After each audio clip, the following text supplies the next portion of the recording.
Yo, listen up.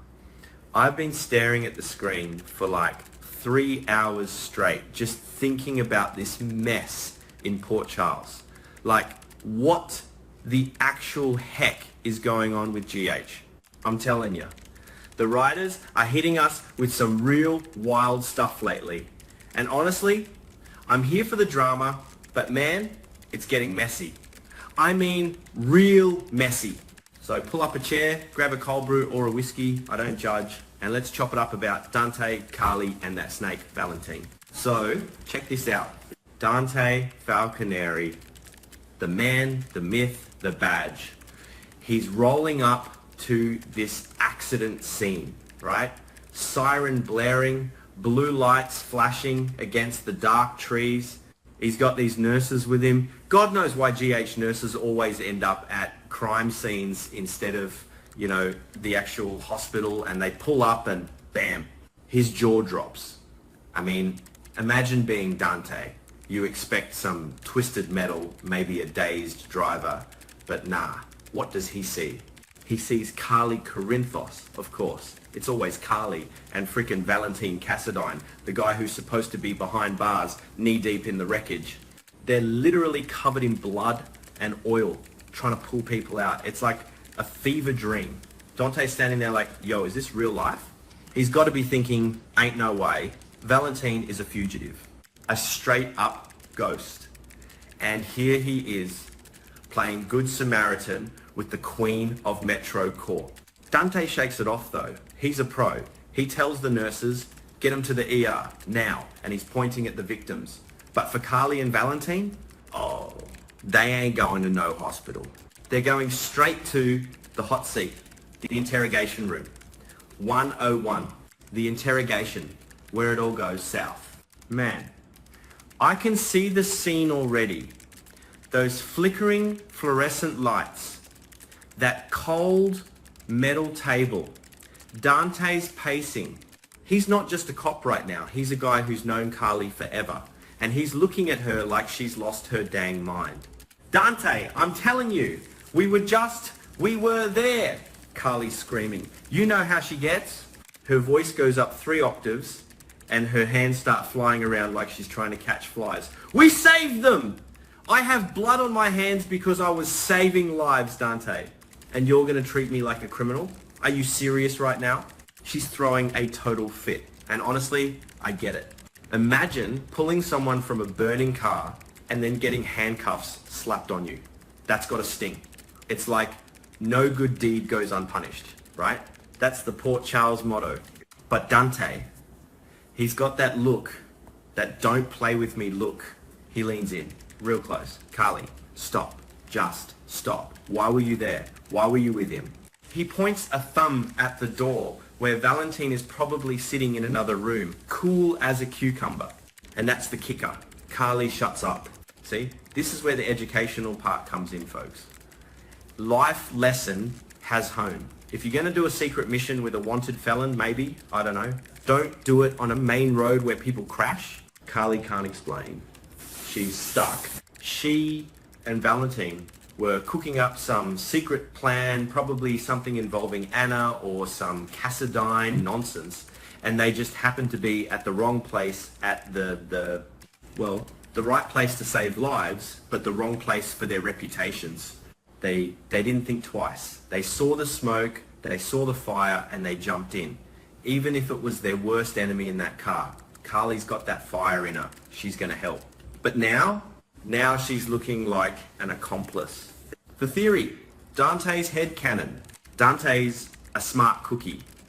He's putting 2 and 2 together and getting 57.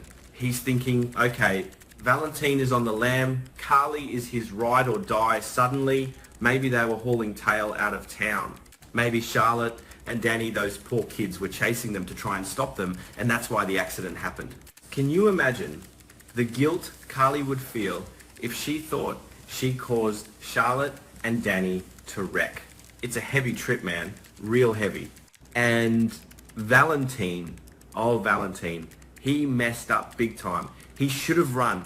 The second he saw those headlights, he should have vanished into the woods like the spooky Cassadine he is. But he stayed. He stayed to help Carly save those people. It's that weird streak of humanity he has that always gets him in trouble. Now he's looking at triple the prison time. Escaping? Check. Being at the scene of a major crime? Check. Potentially causing it? Double check. It's like a complete cluster. You know what I mean? Why this matters, the deep dive. Let's get analytical for a sec. Why does this storyline hit? Because it tests the grey area of these characters. We know Carly isn't a villain in the traditional sense, but she's always skating on thin ice. And Valentin, he's a reformed-ish baddie who still does bad things for good reasons. Dante represents the law, but he also represents the family. He wants to believe Carly. He really does. But the optics are terrible.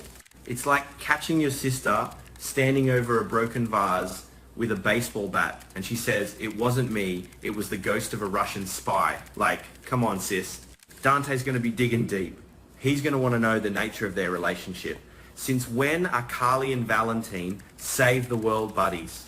There's no way they just accidentally met up at a crash site. That's some soap opera coincidence that even Port Charles regulars can't swallow without a chaser. Carly's in deep. She could get hit with harbouring a fugitive and obstruction of justice. That's real time, buddy. No more fancy dinners at the Metro Court. Just orange jumpsuits and mystery meat. The fallout. It's gonna be brutal. Think about the ripple effect. Sonny's gonna find out, Jason's gonna find out, and, Jason's gonna want to bust her out or something crazy because that's just what he does. But Carly, she's stubborn. She's gonna try to talk her way out of it and probably just dig the hole deeper. I feel for her. I really do. It's that classic trope where you do the right thing for the wrong person at the worst possible time. It's like life, Sometimes you try to be a hero and you just end up with a mugshot. And Valentin, he's toast. Done. Burnt. Unless he's got another trick up his sleeve, which, let's be real, he always does. He's headed back to the big house with a much longer sentence. His get out of jail free card just got shredded by his own conscience. Talk about irony. Dante isn't gonna let this go. He's got a job to do. Even if it hurts, even if it makes Sunday dinner awkward, he has to know, were they fleeing? Were they the ones who ran the other car off the road? Wrapping my head around it. Honestly, the more I think about it, the more I think Carly's gonna snap. She's gonna yell at Dante until she's blue in the face. "You don't get it, Dante. We saved them." But the law doesn't care about saving. It cares about why. Why were you there, Carly? Why was Valentin with you? What were you hiding? The silence in that interrogation room is going to be louder than the crash itself.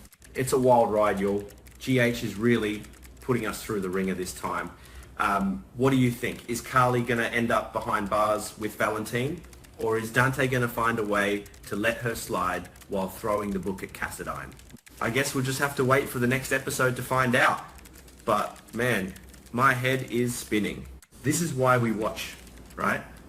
For the absolute chaos. For the moments where good people do bad things and bad people do good things and the cops are just caught in the middle trying to make sense of the carnage. Stay tuned. It's going to be a bumpy night in Port Charles. Like, seriously bumpy. I'm talking flat tires and broken axles bumpy. Peace out for now. I gotta go process this. My brain is like fried. Just totally fried. Actually, wait, I just thought of something else. What if it wasn't an accident? What if someone wanted them to be found together? Okay, now I'm just getting paranoid. But in Port Charles, anything is possible. Literally anything. Okay, now I'm done, for real. And hey, remember, if you see a fugitive, maybe don't pull over, or do. I guess it depends on if you want to be a hero or if you want to stay out of jail. Carly chose hero, now she gets the handcuffs. Sucks to be her right now, honestly. Total bummer. But hey, that's the soap life. Stay messy, my friends. Stay messy. A little more for the road. I was just thinking about the educational side of this mess again. There's a thing called the Good Samaritan law, right? But I'm pretty sure it doesn't cover you if you're hanging out with the guy who broke out a Pentonville. That's like legal 101.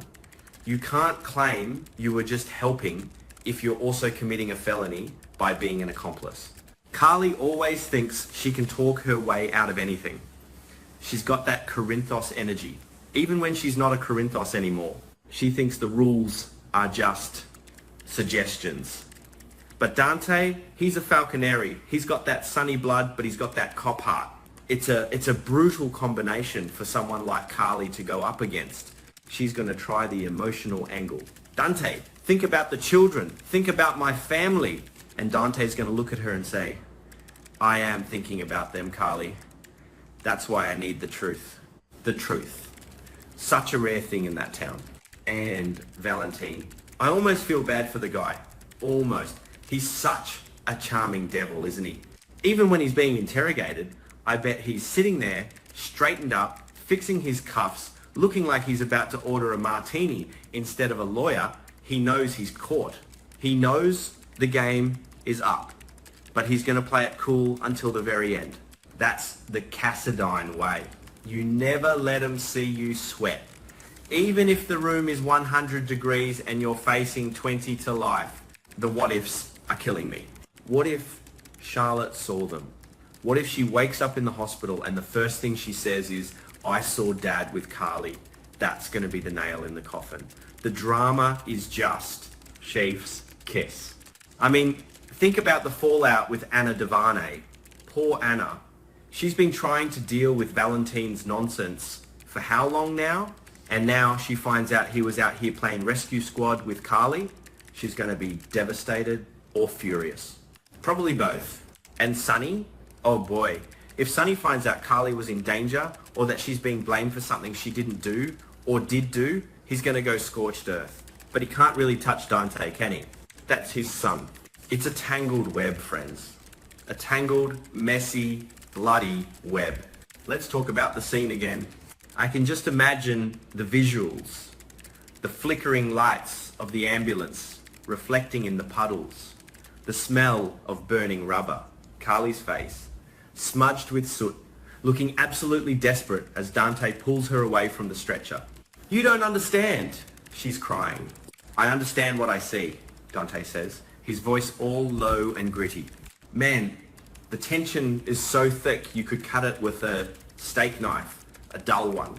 And let's not forget the educational value of the legal system here in the real world. You get your one phone call. Who's Carly going to call? Diane Miller, obviously. Diane's going to have her work cut out for her this time. Carly, why were you with a fugitive? Oh, we were just taking a scenic drive to discuss our feelings. Yeah, right. That'll hold up in court for about 2 seconds. I'm just saying, if you're going to break the law, don't be a hero. And if you're going to be a hero, don't break the law. It's a simple rule that no one in Port Charles seems to follow, ever. The vibes are off. You ever just feel like the universe is out to get you? That's Carly right now. She's probably thinking, I finally do something purely selfless, and I get arrested for it. It's like a cosmic joke, but that's what makes for great TV. The unfairness of it all, the lopsided justice, and Dante, he's stuck in the middle. He's the bridge between the good guys and the bad guys. And right now, that bridge is on fire. He's got to do his duty, but he's also got to live with himself. It's going to be a long night at the PCPD. A very, very long night. I bet the coffee there tastes like battery acid. Anyway, I've been rambling. But that's what happens when you get invested in these stories. You start seeing the angles. You start feeling the heat. So, what's the takeaway? Don't hang out with escaped convicts. If you do, don't get into car accidents. If you do, don't expect your cop friend to just let it slide. Simple, right? Wrong. Nothing is simple in Port Charles. Nothing. I'm going to go lay down now. My head hurts from all this theorizing. But, you know, I'll be back tomorrow to see how it all plays out. I can't stay away. None of us can. It's like a car wreck, literally. You just can't look away. Catch ya on the flip side. And seriously, watch out for those Cassadines. They're trouble with a capital T. Bye for now, or whatever. Did I mention how much I hate those interrogation room chairs? They look so uncomfortable. Anyway, peace.